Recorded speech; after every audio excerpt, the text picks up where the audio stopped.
From my point of view, I don't know how you feel, Joe. It's a little doomy, a little bit gloomy. Yeah. Do we have hope? Is there hope?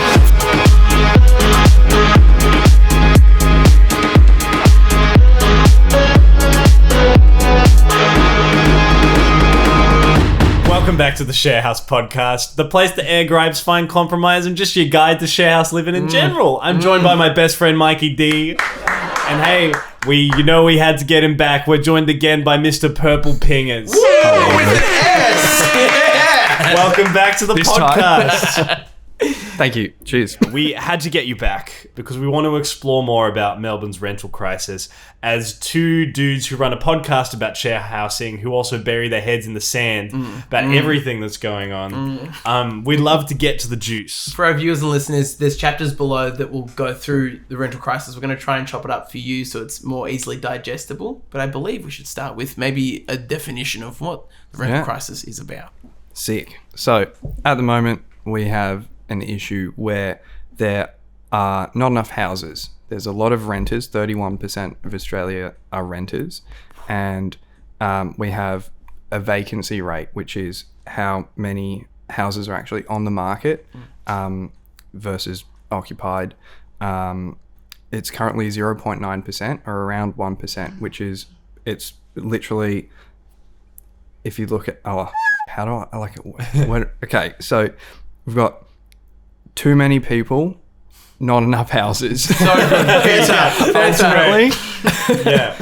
and what that means, like, we've got massive demand for houses, and then there's no supply, which means that the prices go through the roof. Yes. So you can be charging like thousands of bucks for a house that is effectively a shithole, like a terrible house. Yeah. And at the end of the day, you need a house to live in, so you're gonna pay that. You have to. It's not a choice. It's not like if one supermarket is charging an avocado for $5 and then IGA's got it for $2, you can go buy a $2 avocado. Everyone needs a house. Everyone needs avocados for sure.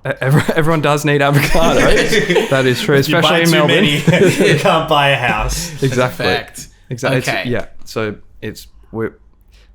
we call it it's almost like a captive market where you have to buy the thing. It's like selling water at a festival in the middle of a desert. People need to buy the product and they have no choice. Yeah. You have to. Even if it's laced. Exactly. Yeah. No matter what. So you got to drink. Yeah. You're there for 10 days or whatever. You need your water.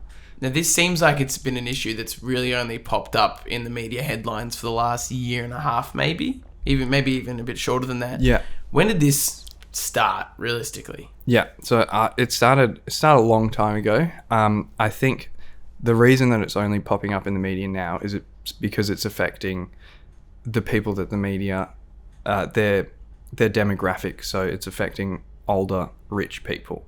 Okay. Which makes it, now it's an issue for all of us because, hey, old rich people are also affected. So now let's talk about it. But it's been affecting young, not rich people for a very long time. And now it's kind of reaching into older people who don't have as much super, so they can't afford to buy a house, so they are renting. And that's their demographic. You look at the Herald Sun, you look at the media, the demographic is the boomers and the Gen Xers. And if I may plug your social media as well, where you do shitty rental reviews on your TikTok, that is such a platform to get the voice out there too and have hundreds and hundreds of thousands of people talking about it. It's interesting seeing you now going onto mainstream media and the questions being asked of you, and you being the person to uncover these truths instead of them. Yes, You're your the job. guest speaker. It's like, you guys are getting paid for this. I'm doing this for free. Yeah. It's quite annoying, actually. Yeah, well, it is. You rebutted someone on ABC the other day as well. They got you to, because they said, Geordie's shaking their head over there. Just Geordie's still here. You're shaking your head when Lisa read that, and we've got a few other from Landlords. As the segment was done, I was meant to slide off, but then the landlord was talking, and I was like, Okay. So I wanted to rebut. The landlord was saying, well, my expenses are going up, so why shouldn't the rent? So their interest rate is going up, so it costs them more to pay off their mortgage. But if you look at the history of interest rates, our cash rate, which is the effectively the interest rate, which is set by the Reserve Bank. They get to decide that, how much it should be, and then the banks kind of follow. That rate trended down for 30 years. So if you look at the graph, it's just like down, and then now in the last year and a bit, it's gone up. And then rents over that 30-year period went up. They didn't go down. Right. And now that it's going back up, they're like, well, I got to raise the rent. It's like, you didn't decrease the rent when it went down. So what? Something's It's all just overly inflated for no reason apart from they just wanted to keep hiking it back in the day. Yeah. Well, at the end of the day, landlords can raise the price, and they will, because people will pay for it, because you have to have somewhere to live. Yeah. It's not an option. And not everyone's got a safety net to run back to. Like, 100%. I'm fortunate enough I could run to my parents, but I know full well that, like, not everybody has that at all. Yeah. Exactly. Like, tons of students traveling. Like, it's a mess. Exactly. And we've got, like, the reality is that older people, the ones who own houses, are living longer. So Yeah. they're not, that transfer of wealth hasn't occurred yet. But even when that does occur, the people who own houses are well-off people. So the transfer of wealth is going to be even more concentrated to, again, already wealthy young people. Yeah. So, like, you and I, we're doing fine. When our parents die, we're going to get a house. Like, we're probably not the people who need a house. We could afford to rent. But the people who need a house, who can't afford to rent, they're not going to get a house. Yeah. So it's going to make it worse when the old die. It's not going to get better for everyone. Yeah. So it's like we're kind of staring off the edge of a cliff. It's kind of scary. It is. Right. So you've painted us the graph, and that's kind of spoken about where we've been, and now we're starting to look at where we're going, not to jump too far ahead into the future, but let's talk a little bit where we're at right now in the current. Because there has been some things recently coming out, rental freezes and the likes. Do you want to talk to that? Yeah. And it feels really intense right now. Like, it feels like a bit of a crux moment. I'm wondering if you think it is, or if it's just being a bit blown out of proportion, or... I don't know. I think it is. Like, people are being evicted now. People can't find a place to live because there's so few properties on the market. So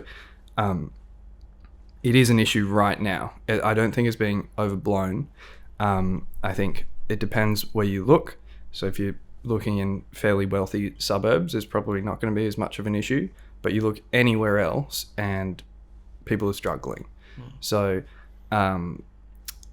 there's the only offers on the table from the actual people who can change the rules, the government, are gonna, one of the solutions, for example, is to build 1.2 million homes by 2030. Like, for the family who got evicted yesterday, a house in 2030 that they still can't afford is not going to help them. Yeah. It's like, what do you do now? Yeah. And there's only one party offering something to help renters at the moment, like today. Yeah. And obviously that's not very acceptable to the government. Right. And you're saying, how many houses at one point? How many? 1.2 million 1.2 is the million. National Cabinet Agreement. And we're bringing in 400,000 people every single year in terms of immigration. Yeah. And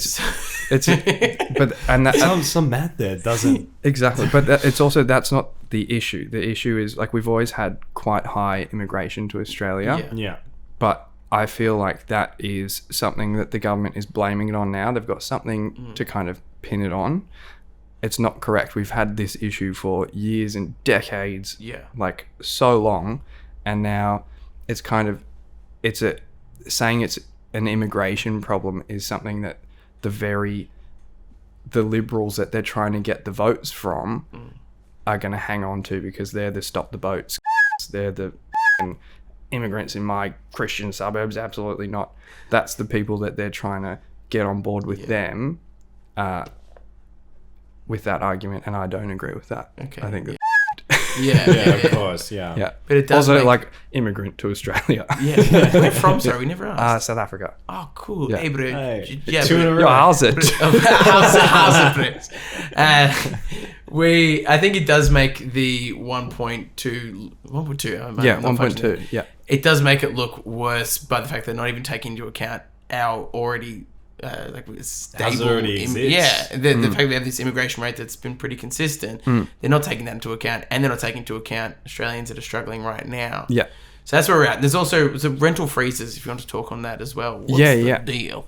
So a rent freeze is you can't increase your rent anymore. So like your rent now is what it's going to be in 2 years. Okay. Because at the moment in Australia, what we have is when a landlord increases your rent, they can, unless you're in the ACT, they can increase it however much they want. Some states and territories have, you can only do that once a year. Some don't. Some you can do it however many times a year. But if that rent increase, even if it is only once a year, is by an unlimited amount, it's an unlimited rent increase. Yeah. So the way the market's going, landlords can increase it however much they want. Yeah. And are. So like by when your lease ends at the end of this year, there's nothing to stop the landlord kind of tripling your rent or doing whatever the hell they want with it. Yeah. So the proposed solution to that is your rent now is going to be the rent next year and the year after that. But But I got giddy even just hearing those words. I'm like, why does that have to be such a magical, faraway dream? Like, that sounds like the Wizard of Oz in color, you know? yeah, It's 1920. Sorry. it's just reasonable. It's like the rents are at the moment. Yeah. Yeah. So yeah, I think That's also a problem, right? You freeze the prices. and that's another aspect to a rent freeze is that it's backdated to whatever date they decide. I don't make the rules. Okay. So was your rent on this date? Because what we're seeing now is while people are talking about that, landlords are raising the rent out of fear of a rent freeze. Okay. So dear. yeah. It's like So petrol prices going up and down. exactly, Oh, except God. it only goes up. Yeah. That's horrific. Yeah. You spoke about how the reason that a lot of people are starting to spike rent, if not just for greed, is because interest rates are going up, and they're using their poor investment now, or the investment that's not panning out for them. They're kind of just putting those losses onto the renter. Someone who has to pay at the end of the day. Yeah. Yeah.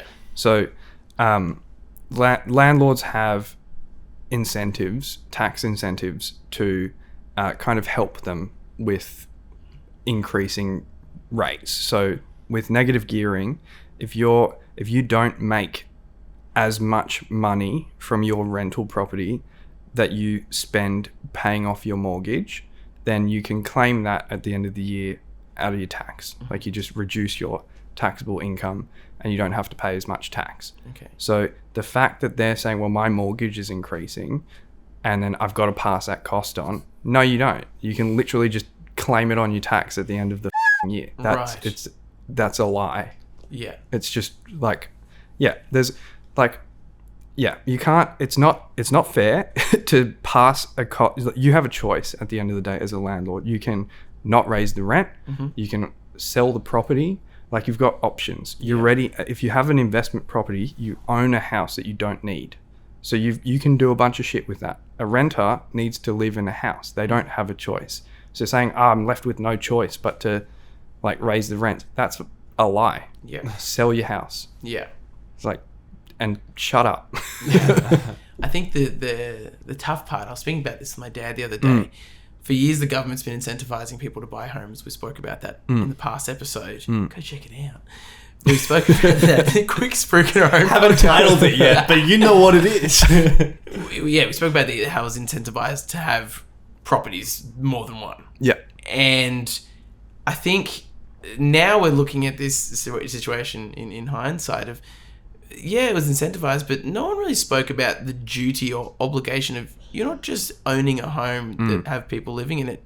You are a landlord, and that comes with responsibilities Absolutely. that some people may not have been equipped for. And I think a lot of the complaining from landlords has come from, we didn't think it was going to be this hard, and now there's so many laws in favor of us renters that they're not stoked about because it's making their jobs harder because they've probably got full-time jobs. And being a landlord is almost a full-time job if taken seriously, which it hasn't been. No, I don't. You don't agree? I don't agree. I think most people use a real estate agent. It's their full-time job to manage the property. Like, also, it's not a hard job. And in terms of the protections for renters, there's not that many. And they're not that good. So, like, I don't agree with that argument. I think landlords are lazy as f***. I think they've found what they think is an investment model that can only go up. And there's no other investment model that is guaranteed upward returns forever, because that's like, we live in a finite society. You can't have something that's infinite forever. Like, that's...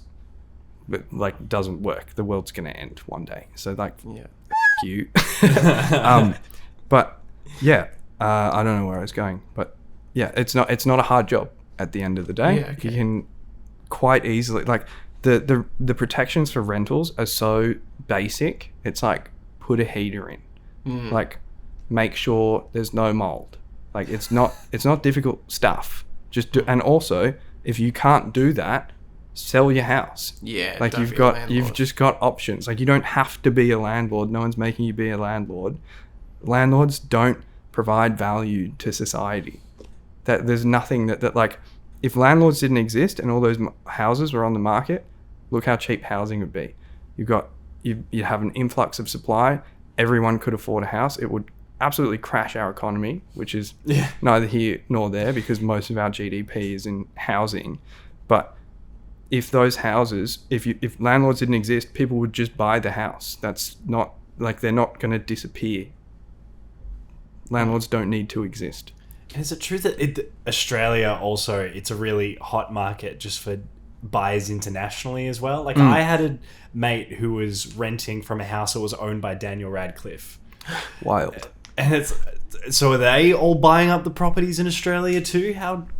So there's a lot to be said about kind of foreign investment into Australian real estate. So it used to be exempt from a lot of money laundering laws. So a lot of kind of dodgy money was investing in houses here, but also it was from kind of very rapidly growing economies where people saw a good investment, because in Australia your house price only goes up. So it's a good investment from someone who's speculative, because it's so guaranteed by the government, which is wrong, because in a free market, prices go up and down. That's how it works. And then you've got competing interests and blah blah blah blah blah. But when the government props up an investment to say this is only going to go well, then you look at other countries where that's happened, like Ireland, and like huge recessions, massive property busts, and it's a bubble. It's a bubble. It keeps inflating. It's got to pop someday. It won't, because we don't have the political will to kind of do anything about this massive bubble that's about to explode, but it would also destroy our economy if it exploded. So yeah, a lot of foreign investment into Australia because it was a good investment. It's like, you can't argue with something that's only gone up. Like, if I was an investor, I'd be like, I don't think it's right that you can invest in something that's a human right. But if I had no moral obligations, I'd be like, oh, that's pretty good. So currently we have the government doing a couple of things we've already discussed, rental freezes included in that. If we were to continue down that path, what would the future look like? And then I want to backtrack later on and discuss what it would look like if you were to implement your thoughts. But we'll go with what the government's doing now. Where are we going? So at the moment, if we follow the current trajectory, what we're seeing at the moment is people can't afford the rent because there's not enough properties and the prices are too high. So we're seeing housing insecurity increase at the fastest rate in recent history. So people are getting evicted, can't afford a new place, or can't afford the rent increase, no place. People are becoming homeless. And if you look at kind of the rates to the various homelessness services around Australia, it's from people who were the demographic is not what it used to be. It's not people in crisis. It's not people historically in crisis. It's regular people, which like everyone needs help. And I don't think it's fair to be like, yeah, these people are normal versus this group of people who are struggling for whatever reason it might be. But now that normal people are needing homelessness services, the government's starting to pay attention, or the media is starting to pay attention, which is wrong because we always should focus on homelessness. But yeah, now that it could just be your random mate down the street, it's like, oh, well, now I guess we better worry about it. It's not just some random head that is weird. So yeah. But yeah, if we keep going down that road, more homelessness. Caravan parks are filling up. People are calling, like, homelessness services are cutting off their phones. Like they're turning them off. Wow. You can't get in contact with Tenants Victoria anymore. It's hard. It's very difficult. Wowee. Yeah. Okay. So that's the reality that we're living in. People are gonna be homeless. Yeah. That's not good enough. Yeah. And it's looking like you're speaking about an economic crash if the bubble were to burst. Mm. And if not, continual inflation would just lead to homelessness. So it's either an economic crash or continued homelessness. Yeah, it doesn't. Is there a midpoint? Yeah, absolutely. Yeah. So what we've seen in New Zealand is the New Zealand government has started phasing out negative gearing. Okay. Instead of just being like no negative gearing, just like a few year process, and we'll see how that goes in New Zealand because they have the same problems as us. Yeah. In their housing market, and the world didn't fall in. Like they're fine. They're not great because they're dealing with the problem that we're dealing with. Yeah. But it's going okay. Yeah. Like it's fine. There's still massive issues around rental affordability and all that kind of stuff, but getting rid of negative gearing hasn't killed anyone. Yeah. So let's go. Yeah, give that the go. So Yeah. that's would you say that out of your I assume host of points, that's your main one that they should be focusing on? I don't know. I think we've got so many options that we could do. I don't think that that's necessarily the only one that we should do, or even perhaps it doesn't even have to be the one that we do. But like you could only do tax incentives like capital gains tax exemptions, which is where when you sell your property for a higher price that you bought it for, you don't have to pay as much tax on it if it's a house, pretty much. But only applying that to new houses instead of if you buy an existing house and then sell it, like you haven't improved the market whatsoever. You've just held on to an asset that went higher. You haven't helped anyone. But if you buy or build a new house, then you should be able to get that because you've helped something in some way. There's a new house that now someone can live in. I think negative gearing's like I don't think that we as a taxpayer should be subsidizing. Like a working class person shouldn't through their tax dollars be subsidizing a rich person who's already doing well. Like if you're in a position to negatively gear a property, you're doing very well. You own a property. Like you own another property. Like you probably live in a house and own another one. So like why should like the bloke down the street who's just finished school and is an apprentice on $9 an hour paying tax subsidize your investment property? Your investment property should subsidize that bloke. That's wrong. I think. Okay. And I don't think that's an unfair thing to think either.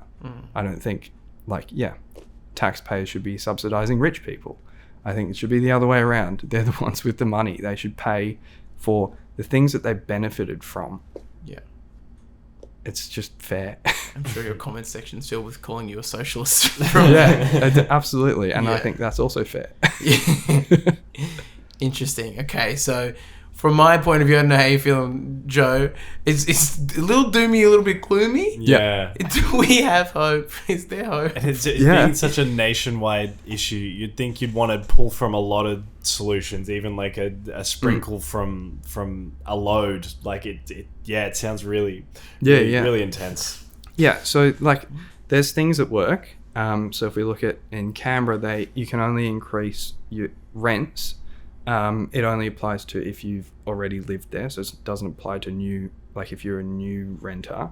But if you've been renting for a year and it's time for your rent increase, they can only increase it to 10% over inflation. So that's kind of like a rent cap or rent control. And it means that you can't see wages increasing by 3% a year versus your rent increasing by 20%, because that's like how you can't, that's not affordable. So by controlling how much rents can increase, it can make it more accessible for people. Canberra's a really expensive rental market, so that's a different kind of kettle of fish. But also if the government invested in public housing, that is also another way to house people. Like houses built by the government, owned by the government, not giving money to private developers or like real estate agents that don't add any value to the equation. They just literally open a door and then get 7% commission or whatever the hell they get. I don't know. But yeah, government owned property that can house people who need housing.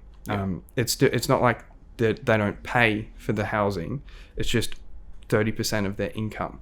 And that's no matter what your income is. It's not like a median income, it's your income. Yeah. Because that's what we've determined is affordable, 30% of your income. Yeah.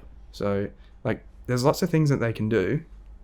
The government is very intent though at the moment on paying the people who are the problem, the property developers and the real estate industry, to come up with the solution. So their solution is only going to be something that benefits them. Yeah, why would they do anything else? They're the problem. Yeah, so like right. That's wrong. But also, if you look at it, property developers in Australia are the biggest political donors. So like what's going on there? Like I wonder why they're so included in the solution. Yeah. Like it's wrong. It's wrong. So I think in terms of how we fix it, I think it's by voting. You vote for whoever you think will fix your situation. And as a renter, as 31% of Australia, like it's a big chunk. Yeah. It's not small.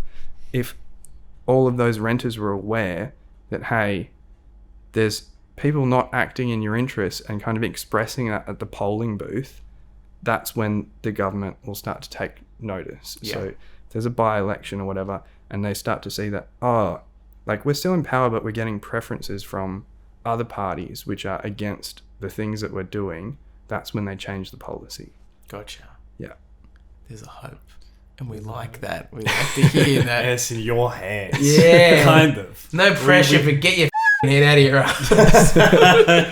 I'm just filled with information right now, and I feel very privileged that we got to be in that position to actually absorb that, and we're very stoked that people will be able to hear that at home. Yeah, I hope people hear it. Yeah. That like we're not talking about it because it's hard. There's a lot of like it's hard to listen to. It's a lot of boring about supply and demand, and like whenever we talk about it, it's always a economist or someone who's rich and removed from the situation and doesn't see kind of the human behind the issue. Yeah.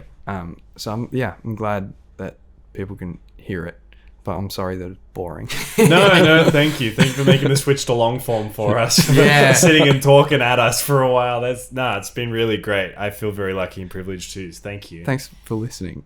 You can find Purple Pingers on all social platforms, and you should be following because I have, and it's bettered my life.